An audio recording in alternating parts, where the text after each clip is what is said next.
যে মাসে নবী করিম সাল্লাল্লাহু আলাইহি ওয়াসাল্লাম দুনিয়াতে আগমন করেছিলেন, আবার এই মাসে তিনি দুনিয়ার মায়া ত্যাগ করে প্রস্থান করে আল্লাহ পাকের সান্নিধ্যে গমন করেছিলেন।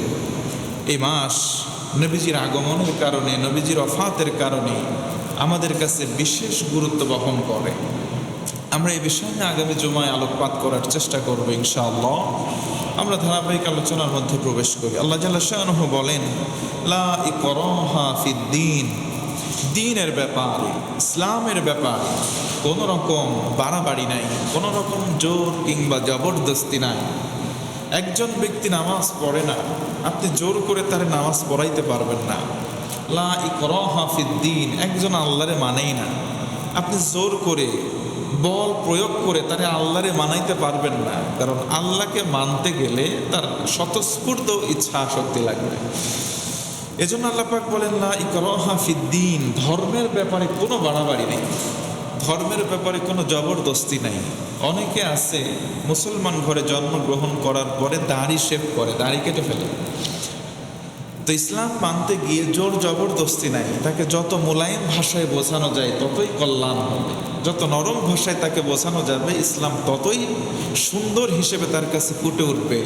আর একজন মানুষ যখন স্বতঃস্ফূর্তভাবে ইসলামের বিধি বিধান, নবীজির সুন্নাহগুলো মানবে, তার দিলও শান্তি লাগবে, তার আমল করেও শান্তি পাবে, আল্লাহর রহমত তার প্রতি ফোয়ারা হিসেবে নাজিল হতে থাকবে। সুবহানাল্লাহ।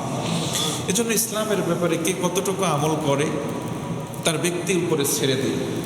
অন্তত পক্ষে আমরা যারা আশপাশে আছি, দাওয়াতি কাজ হিসেবে তাকে আমরা সুন্দর সুন্দর ভাষা দিই, সুন্দর সুন্দর সাবলীলভাবে তার মনের মধ্যে আঘাত না লাগে এমন শব্দ চয়ন করে বোঝানোর চেষ্টা করবো ইনশাআল্লাহ। গতদিনে আমরা আয়াতুল কুরসির উপরে আলোকপাত করেছিলাম। আজকে আলোচনার মধ্যে লা ইকরাহা ফিদ্দীন এই বিষয়টা নিয়ে আলোকপাত করব। তারই পূর্বে আমরা আয়াতুল কুরসির ভেতরে যে 10টি পূর্ণাঙ্গ আয়াত রয়েছে তার সার সংক্ষেপ এক নজরে শুনে আমরা লা ইকরাহা ফিদ্দীনের মধ্যে প্রবেশ করব। আল্লাহ সুবহানাহু ওয়া তাআলা 10টি পূর্ণাঙ্গ বাক্যের মধ্যে স্পেশাল একটা পাওয়ারের কথা বর্ণনা করেছে। এই পাওয়ারের মধ্যে আল্লাহর গুণবাচক নাম রয়েছে, আল্লাহ পাকের শক্তিমত্তার পরিচয় রয়েছে। আল্লাহ পাক সুন্দর করে বললেন, আল্লাহু লা ইলাহা ইল্লাহু, সৃষ্টিজীবের তিনি একমাত্র আল্লাহ, তাকে ইলাহ বলে আখ্যা দেওয়া হয়েছে। আমি জানতে চাচ্ছি, বলুন আমাদের ইলাহকে? আল্লাহ। আল্লাহ বলেন আল হাইয়ুল কাইয়ুম, তিনি চিরস্থায়ী চিরঞ্জীব। লা তাখুযুহু সিনাতুন ওয়া লা নাওম, তাকে ঘুমও তন্দ্রা কোনোটাই স্পর্শ করে না। লাহু মা ফিস সামাওয়াতি ওয়া মা ফিল আরদ, নভমণ্ডল ভূমণ্ডলে যা কিছু আছে সব কিছু আল্লাহ পাকের। এরপর আল্লাহ বলেন, মান যাল্লাযী ইয়াশফাউ ইনদাহু ইল্লা বিইযনি, প্রশ্ন করলেন কে আছে এমন যে তার অনুমতি ছাড়া সুপারিশ করতে পারবে? কেউ আছে? নাই। আল্লাহর অনুমতি ব্যতি রেখে কাল কিয়ামতের দিন ওই মুসিবতের সময় কেউ সুপারিশ করতে পারবে না, কেউ না। বরং নবীজি সাল্লাল্লাহু আলাইহি ওয়াসাল্লামের উপরে হাদিস নববীতে স্পষ্ট এসেছে, নবীজি কিয়ামতের দিন হিসাব যখন শুরু হবে উষা লগ্নের শুরুতেই প্রারম্ভিক সময়ে তিনি সেজদা অবনত হয়ে থাকবেন, সেজদায় পড়ে কাঁদতে থাকবেন। দয়ার নবী মায়ের নবী সেজদায় পড়ে কাঁদছেন, আল্লাহর বিষয়টা ভালো লাগে নাই। নবীজিকে ডেকে বলবেন, হাবিব আমার, ইরফা রাসাক, হাদিসের ভাষ্য, আপনি আপনার মাথাটা উঁচু করেন, আমার দিকে তাকান। সুবহানাল্লাহ। নবীজি আল্লাহর হাবিব সেজদায় পড়ে কিয়ামতের দিন হিসাবের সময় কান্নাকাটি করছেন। আহা, আল্লাহ ডেকে বলছেন, হাবিব ইরফা রাসাক, আপনার মাথাটা একটু উঁচু করেন, আমার চোখের দিকে চোখ তুলে তাকান। আপনার দিলের মধ্যে কিসের এত দুঃখ, কিসের কষ্ট, জাস্ট আমার কাছে বলেন, সমস্ত চাও আমি পাওয়া বানাইয়া দেবো। সুবহানাল্লাহ। নবীজি মাথা উঁচু করবেন, ডেকে ডেকে বলবেন, রব্বুল আলামিন, আজকে আমি আমার জন্য কাঁদি না। আমি তাকিয়ে দেখলাম জাহান্নামের গেট দিয়ে অসংখ্য অগণিত মানুষ জাহান্নামের আসামি হয়ে জাহান্নামে প্রবেশের অপেক্ষা করছে। আমার উম্মতের মাঝ থেকে তাদেরকে জাহান্নামে দেওয়া হচ্ছে, আমার সহ্য হচ্ছে না। আমি আপনার কাছে এজেন্ট চাই, আমি আপনার কাছে অনুমতি চাই। আল্লাহ, আমারে অনুমতি দেন, আমি আমার গুনাহগার উম্মতের পক্ষে আপনার কাছে সুপারিশ করতে চাই, তাদেরকে সাথে নিয়ে আমি রাসূল জান্নাতে যেতে চাই। চিন্তা করেছেন কোন সে রাসূল, কোন সে মায়ার নবী, কোন সে দয়ার নবী। নবীজির কথা শুনে আল্লাহ রাব্বুল আলামিন বলবেন অ্যাকসেপ্টেড, কবুল করে নেওয়া হলো, মঞ্জুর করে নেওয়া হলো।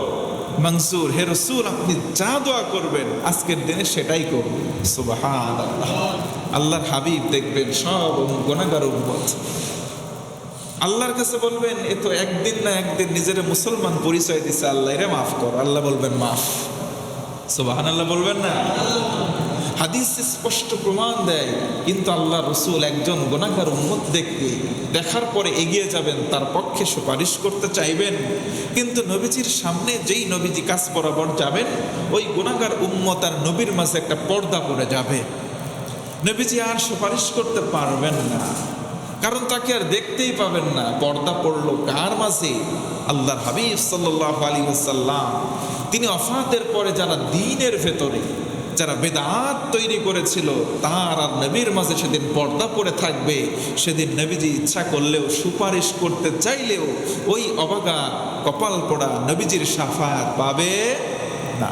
এজন্য সুন্নাহ মানবো, বেদাত ছেড়ে দেবো, ইনশাআল্লাহ। পড়েন না?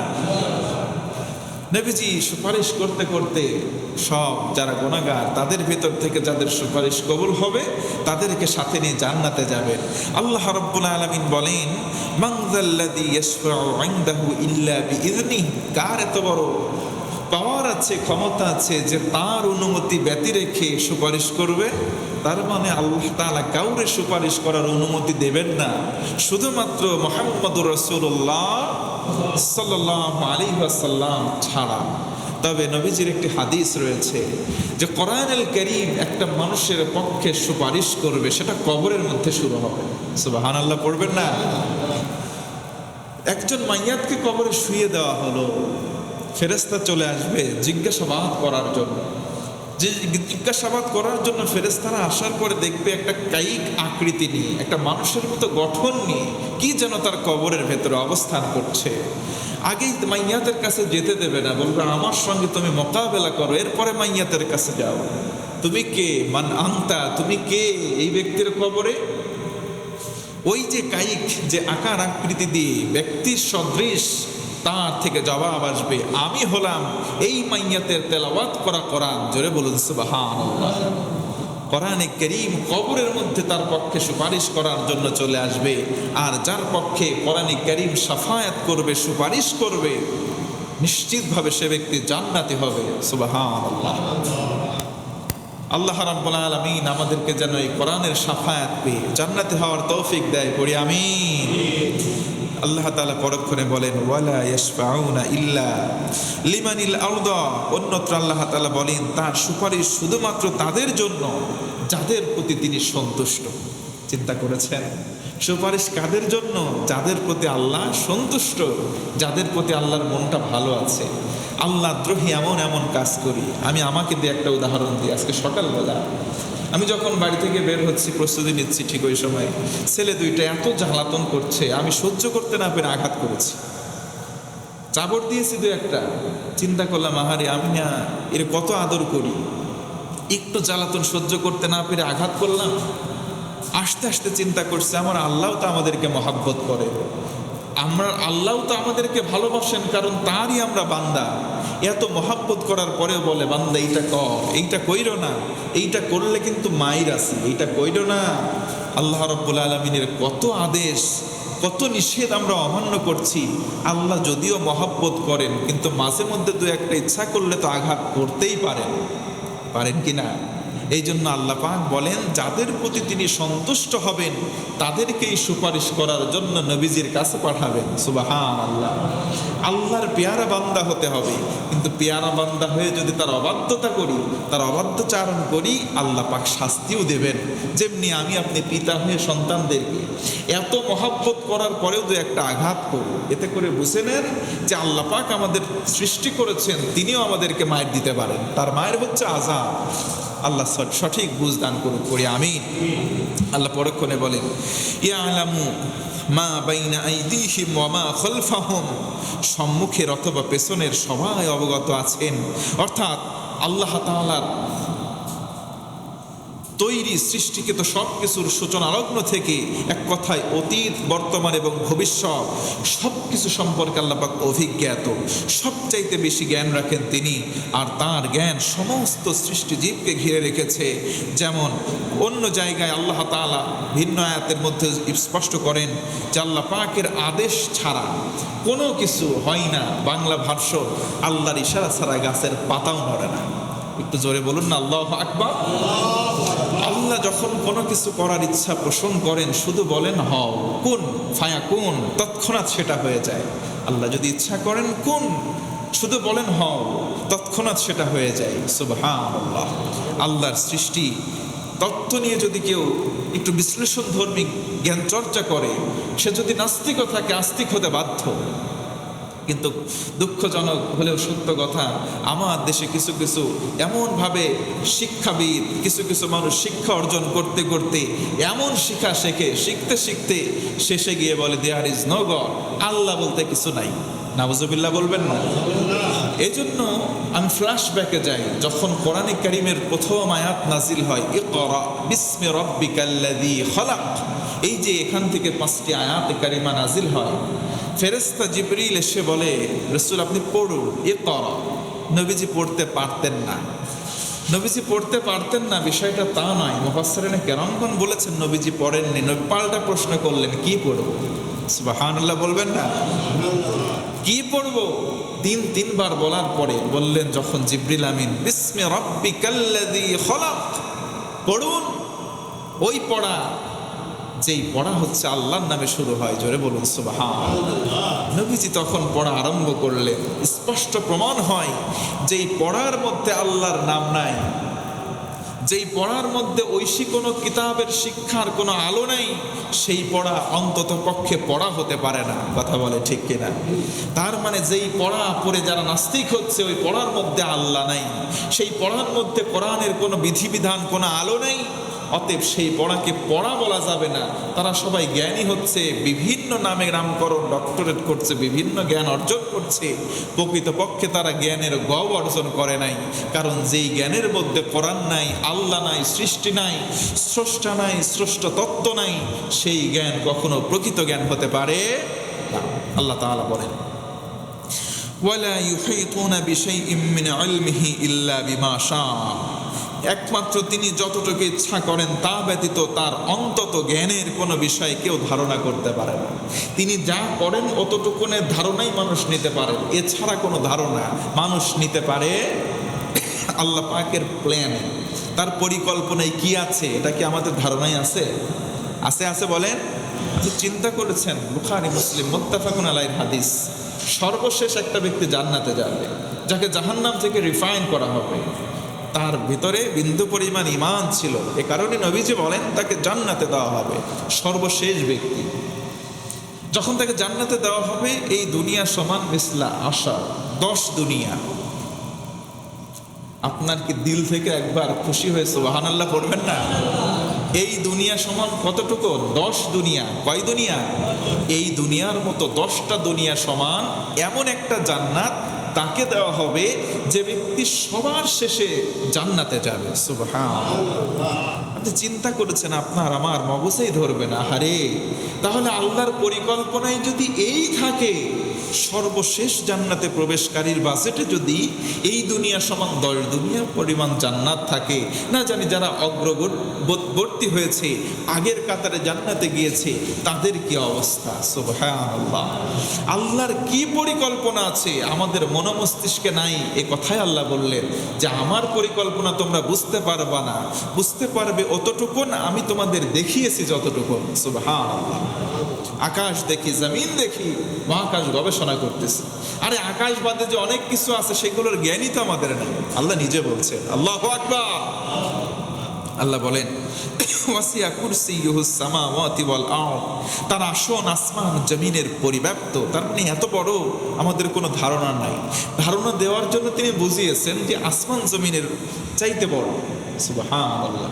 তার বসার স্থান কত বড়, আসমান জমিনের মতো বোঝানোর জন্য আল্লাহ রূপক অর্থ ব্যবহার করেছেন, কিন্তু কতটুকু আমাদের ধারণায় আসবে না। আগের আয়াতে আল্লাহ সে কথা বলেছেন। পরক্ষণে আল্লাহ বলেন ওয়ালা ইয়াউদুহু হিফযুহুমা, এত দুবাইয়ের সংরক্ষণে তাকে বিব্রত হতে হয় না। যা কিছু তিনি সেভ করে রেখেছেন, সংরক্ষণ করে রেখেছেন, এতে তাকে বিব্রত হতে হয় না। যে এত কিছু রেখে দিয়েছেন আল্লাহ, নষ্ট হয়ে যায় না?